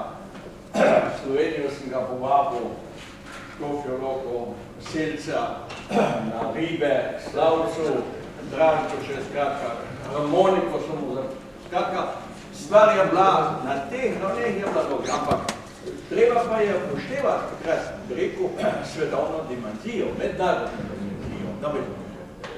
V Beogradu so ti ambasadori seveda vsi dihali z Jugoslavijo. In za te velesile je bilo bolj enostavno imeti upravka z eno državo, z enim centrom, z enim gazlom, a ne pa s 6, ki se kregajo med seboj. To je bil strateški razlog za nasprotovanje naše osamosvojitve. In takrat je bilo zelo jasno, da so se tudi branili naše samoodločbe, a ne odcepitve ali pa osamosvojitve. Zaradi tega so rekli, evo, tu bo pa logika dobro, bo Sovjetska zveza razpada, ta bo prva. To je bil strateški razlog teh velesil, ki so bile proti nam. Ampak moram reči, da je tle šlo potem pa za ustavno-pravno vprašanje naše osamosvojitve. Pa se je odločilna bitka odigrala ustavno sodišče Jugoslavije takrat. Zvezi za manjmaji. Jaz ne moram, čeprav nas manjša spreganja, šli smo čez, ampak moram se dotakniti pa sedanjosti, da ne bojo rekli, da smo spet govorili o preteklosti in da je Vavković spet želel neke zadeve v preteklost. Jaz mislim, da se s preteklosti lahko marsikaj naučimo. Dajmo pogledati k njim, če je vprašanje predvsem povezano s to preteklostjo, osamosvojitvijo, ampak zanima me situacija danes in še bolj kot mladega človeka me seveda zanima vprašanje jutri. Mi smo morda to že nakazali z našo Think Wise skupino, ampak želel bi to pogled na jutri tudi od vas še dobiti. Časa pa nimamo veliko. Je kakšno vprašanje glede, dve vprašanji sta, te dve vprašanji vzamemo. Ja, mikrofoni delajo, tako da je eno od dveh najbolj zastrašujočih stvari, ki sem jih danes slišal, poleg tega, da je gospod Hvora gledal telefon pri starosti kot jaz, so besede gospoda Kristana glede tega, da so včasih obnavljali porušeno in da je to čas, ki ga ni mogoče več obnoviti. Zdaj, ko tako z občutkom nemoči gledamo, kako rušimo obnovljeno, pomeni res, da ne bomo tega znali spet obnoviti. Oziroma, če zaključim, če bi ljudje v času plebiscita vedeli za slovenske jastrebe, kako bi se takrat odločili? Hvala. Dajmo še da drugo vprašanje. Drugo vse skupaj zakomplicirano. Če sem pohodil, sem spomnil v zgodovinski knjigi gospoda Refreta, bilo napisano, da tik pred razpadom Jugoslavije je bila neka tehnična vlada vzpostavljena, ker so bile težave z zadolževanjem, podobno kot Romanovs finančne težave in takrat, da se netljivo, da je Slovenija dobila največ ministrskih mest in da se je ogromno težave šli na ta način, da je politika morala poslušati stroko.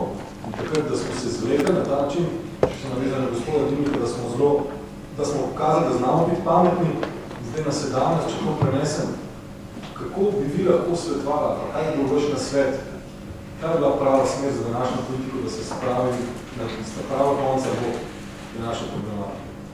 Jaz predlagam, da vsem gremo, ker obe vprašanji se navezujete to, kar jih hočem za na koncu vprašati. In sicer v bistvu vprašanje današnje situacije, kjer smo, in potem še naslednji krog vprašanje jutri in kaj moramo narediti. Jaz vem, ker sem se z vami pogovarjal, da boste verjetno vsi trije izjemno kritični do situacije danes. Zato kot mlad človek dajem klica in rečem, seveda, modrost ima to pravico, pa vendar modrost ima tudi to verjetno dolžnost, da potem odgovori, kako pa naprej. Torej, ta moja kritičnost je seveda rojena z tega, da prvič nisem Slovenka in tak, ki se pozna, čeprav sem tle rojena. In se pa ne počutim čist domači tega. Poleg tega sem več kot 30 let živela, ne sicer po kontinentih drugih, ampak po Evropi pa. In potem človek pride čisto osebno, ne glede na zgodovinsko, politično, gospodarsko, do neke take nerodne situacije, kjer bi pravzaprav rad združil vseh dežel, ta najboljše, kar je tam doživel in naredil nekaj iz vsega tega te dobrega, pa potem, ko tam nisi več, se pa ta slabih ne spomniš več tako dobro. Ne? In zdaj sem seveda tukaj in kriza je, to se ne da, čeprav mislim, da to se ne da zanikati, čeprav mislim, da mnogo ljudi tudi izrablja to idejo krize in jo povečuje tudi tam, kjer ne bi bilo treba. To se mi zdi zelo pomembno, da se zavedamo, ker ustvarja atmosfero negativnosti. Ampak prav gotovo je veliko stvari, ki niso v redu. Jaz bi se pa, kar se tiče, kaj se da narediti, ne morem več reči. Jaz mislim, da marsikaj, kar je tudi Sting Hugh omenil, to so paradigme, ki so stare, človeštvo to ve. Nemški filozofi so neke stvari, ki ste jih vi danes govorili, sem jaz po televiziji pred 25 leti v Nemčiji poslušala. Ampak zakaj nam ne uspe? Saj marsikaj vemo. Mi vemo to uno tretje, nekaj se tudi tukaj spet po moje povečuje. Jaz mislim, da denarja je dosti, jaz mislim, da je tudi hrane dosti. Gre za porazdelitev med ljudmi. In tle je osnovni problem, ki ga človeštvo ima, je pohlep in odzad za pohlepom je pa vedno strah, eksistenčni strah. Ta se pa, zdaj kot z psihološkega stališča, ta se pa vzpostavi zelo zgodaj v življenju. Ker nihče od nas, ki smo trenut in od tistih, ki so zvensko, ni dobil brezpogojne ljubezni. Ker naša civilizacija in naša vzgoja tega ne dovoljta. Je nemogoče. To je mogoče še v Venezueli pri Indijancih. Možno.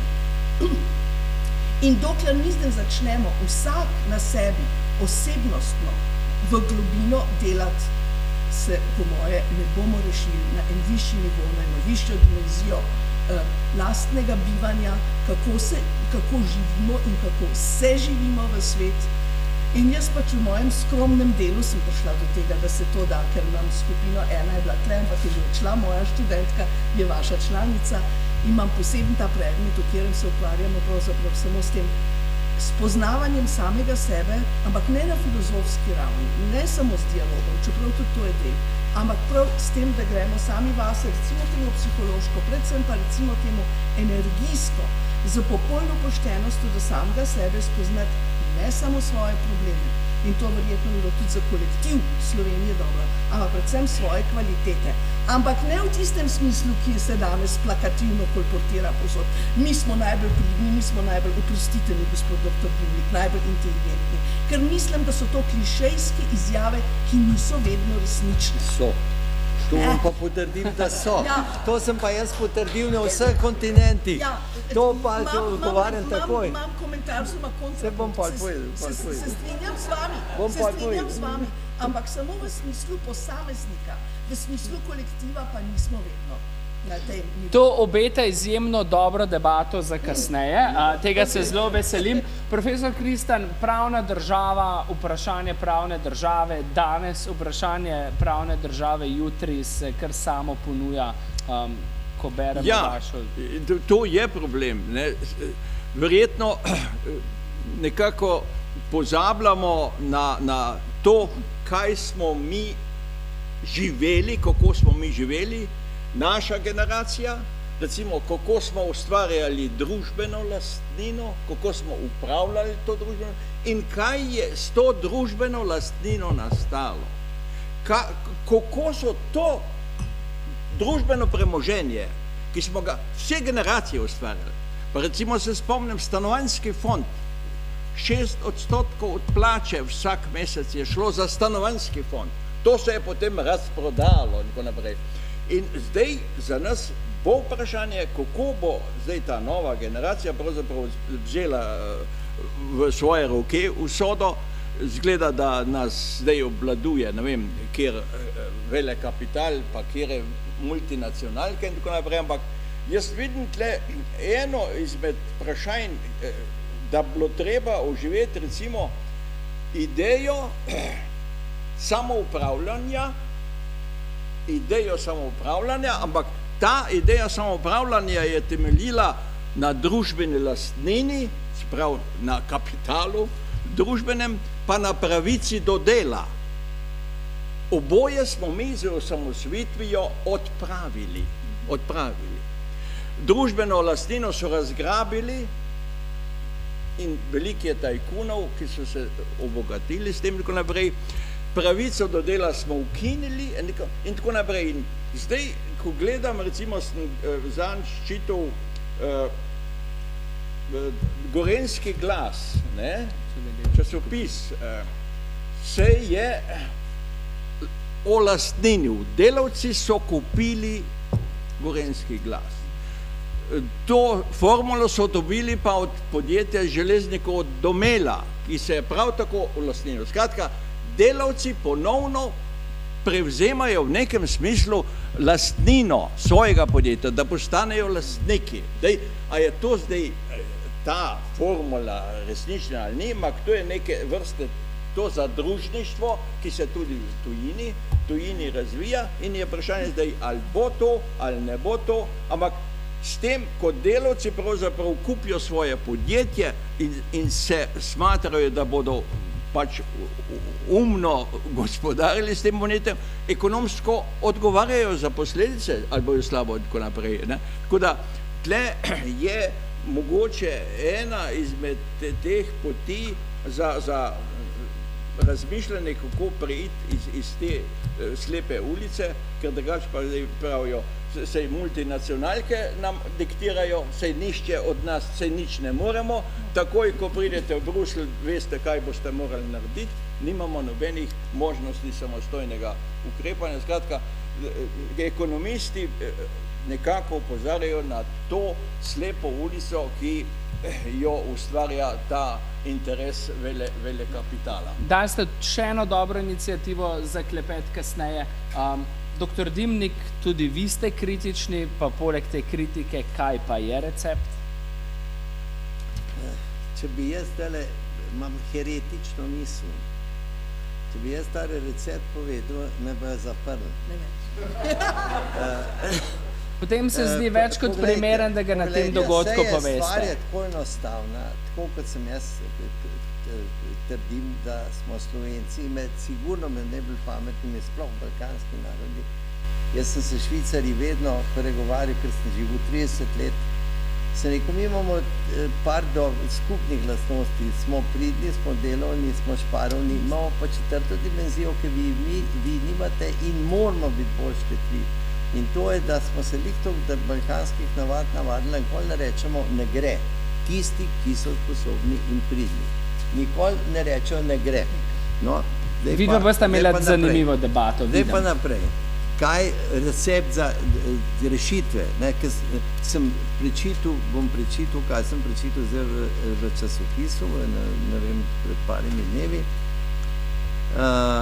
Težave povzročajo dve vrste ljudi. Prvi bi radi zgodovino ignorirali, drugi pa v njej živeli. In to je naš problem, samo to je naš problem v Sloveniji, naš drugega. Razumete, vsak kmet ve, če ste, ali pa mož pa žena, če se kregata vsak dan, ne boste šlo pojslo, ne bo potomstva in bo to tak zakon razpadel. To je jasno. Prva, nikjer, ker sem po svetu, nikjer po svetu nisem videl toliko razprav o tem, kdo je kje, kaj je kje, v kateri stranki je, v to, pri nas je pa samo to.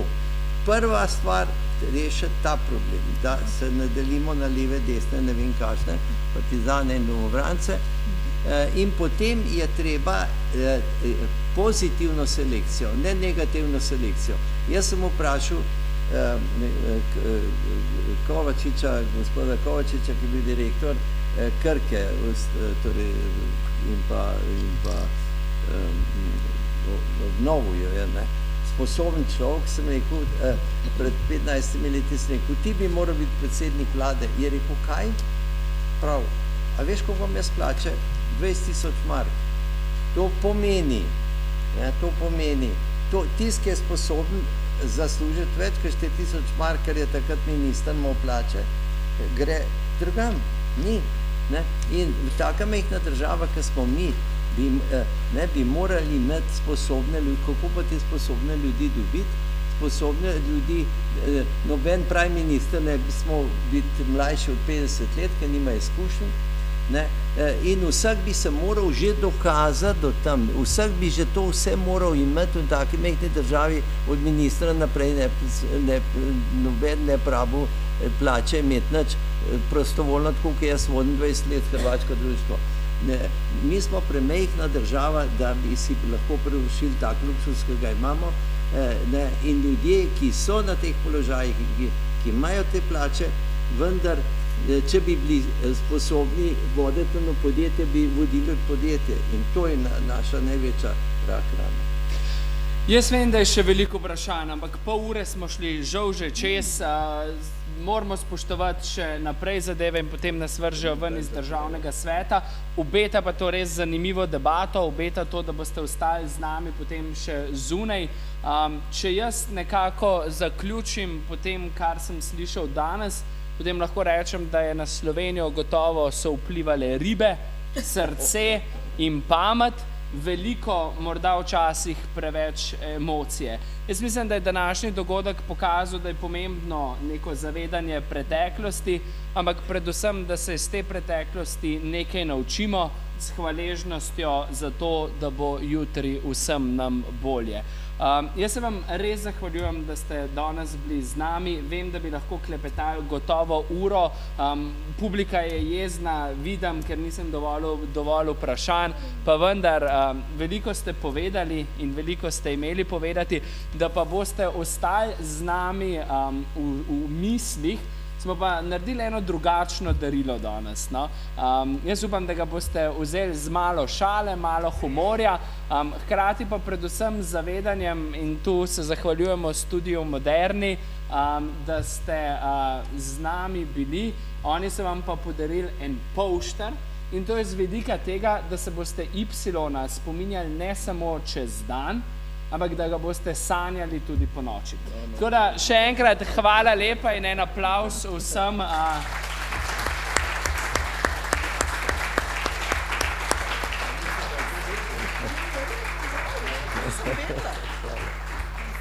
Mi bomo ta privilegij obdržali, da sedimo tukaj gor, hkrati bom pa Ajdi dal besedo, ker mislim, da bo še napovedala par stvari. Hvala Žiga in hvala gostom. Jaz mislim, da ta trenutek že vsi malo pogrešamo malce glasbe, zato bi prosila tudi naše goste, da nam popestrijo še ta večer z glasbenim utrinkom, potem pa spet pridem do besede.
Gospa Marina Horak, Vanja Sedlak in Diana Opačič, še enkrat najlepša hvala za vašo glasbeno.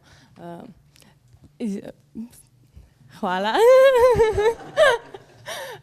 Torej, stopimo k naši mladi umetnici, da nam bo malce pokazala in povedala o svoji sliki. Rabiš mogoče slike pomagati? Jaz vidim sliko, meni je zelo zanimiva. Ja.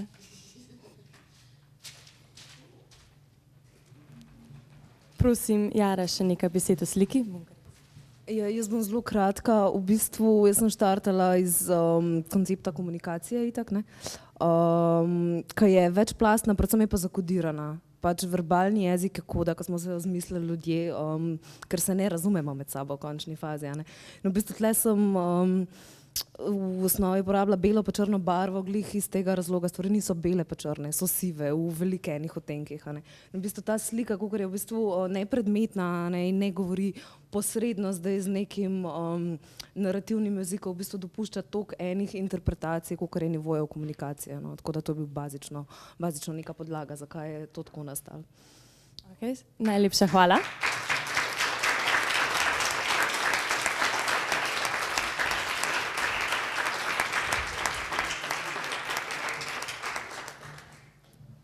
Jara, rada bi ti sporočila, da bomo v Zavodu Y zelo veseli, da nam bo tvoja slika krasila pisarno vsaj toliko časa, dokler je ne prodamo na dražbi.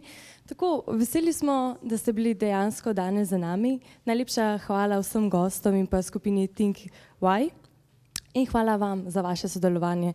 Seveda se moramo zahvaliti tudi našim partnerjem Zavoda Y, saj brez njihove podpore naše delovanje ne bi bilo mogoče. Zunaj nas kot vedno čaka tudi zelo okusna pogostitev, za katero je ponovno poskrbel Aleksander Bohin s podjetjem Borbona. Med vašim druženjem o pogostitvi pa nikar ne pozabite na obljubo Sloveniji, saj imate zunaj možnost, da svojo obljubo napišete na platno ali na vašo nalepko, po dogodku pa tudi na spletni strani projekta. Pridno zaključimo, naj vas obvestim, prosim, nikar ne pozabite na vaše akreditacije, preden boste zapustili državni svet. Hvala še enkrat, da ste bili nocoj z nami. Želim vam prijetno druženje o pogostitvi in nasvidenje do prihodnjič. Hvala.